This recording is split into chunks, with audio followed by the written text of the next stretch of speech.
There are an estimated 300 million companies in the world today. That's 300 million brands. Some brands as big as Apple and Coca-Cola, others as small as a one-person business. With so many brands in the world, it's getting harder to create and find a unique name. So how do you create a great brand name? How can you play and win the name game? You start with 3 steps. First, select what type of name you want. There are 7 different categories of names, and pretty much every brand in the world falls within one of these 7 categories. Eponymous names like Disney and Burberry work by embodying the vision and beliefs of their founders. These names are okay if you're feeling lazy or just have a big ego.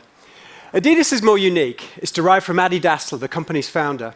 And Tesla wasn't created by Nikola Tesla. He died in 1943, but the name is an homage to Tesla's electrical engineering achievements. Descriptive names like American Airlines and the Home Depot work by telling you exactly what the company does, but these names can be a mouthful and are much harder to own and protect.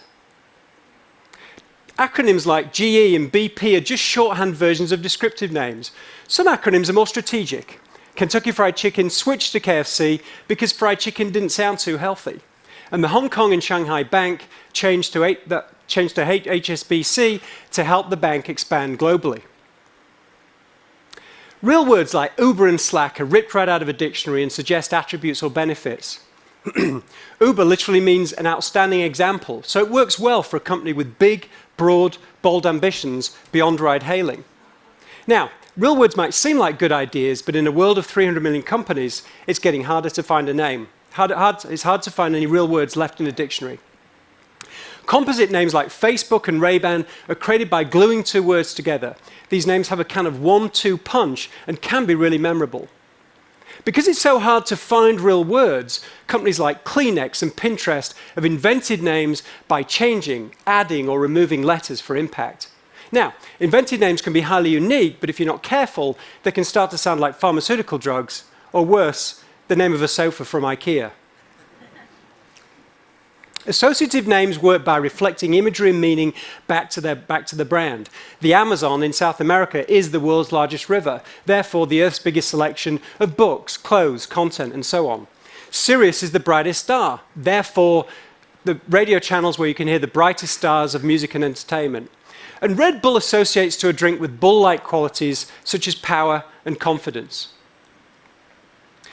Some brands are derived from non-English languages, like Samsung, which means 3 stars in Korean. Lego means play well in Danish. Zappos comes from the Spanish word zapatos, for shoes. And Hulu comes, I bet you didn't know that Hulu actually comes from a Chinese proverb. A hulu is a bowl used to store precious things.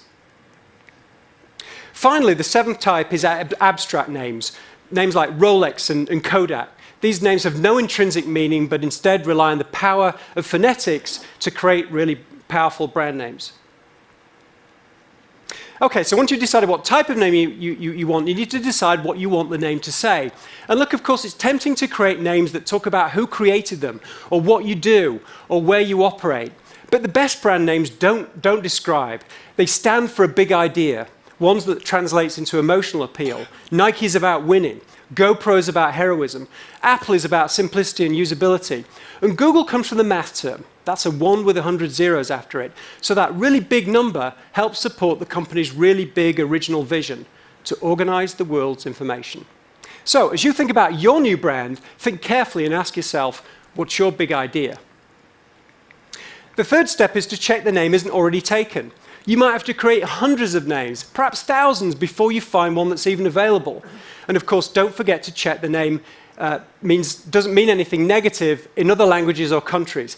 The last thing you want is an embarrassing naming fail, like this brand of toilet paper from Sweden.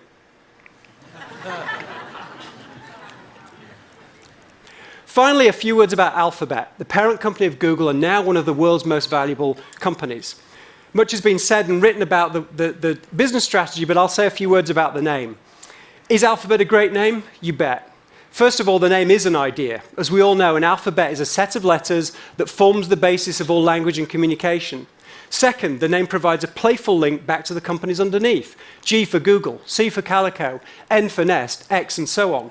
Third, the name encourages Wall Street investors. Buy this stock and you're making an alpha bet, one that will outperform others. And last of all, the name is a real dictionary word, which is a rare find these days. Now, there was only one issue with Alphabet.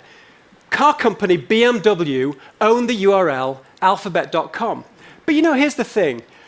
Owning the .com doesn't matter as much these days, now that we find stuff through Google search and we connect with brands through social media and smartphone apps. So Alphabet, the company, forgot about alphabet.com and instead found a shorter and more unique web address, abc.xyz. Thank you.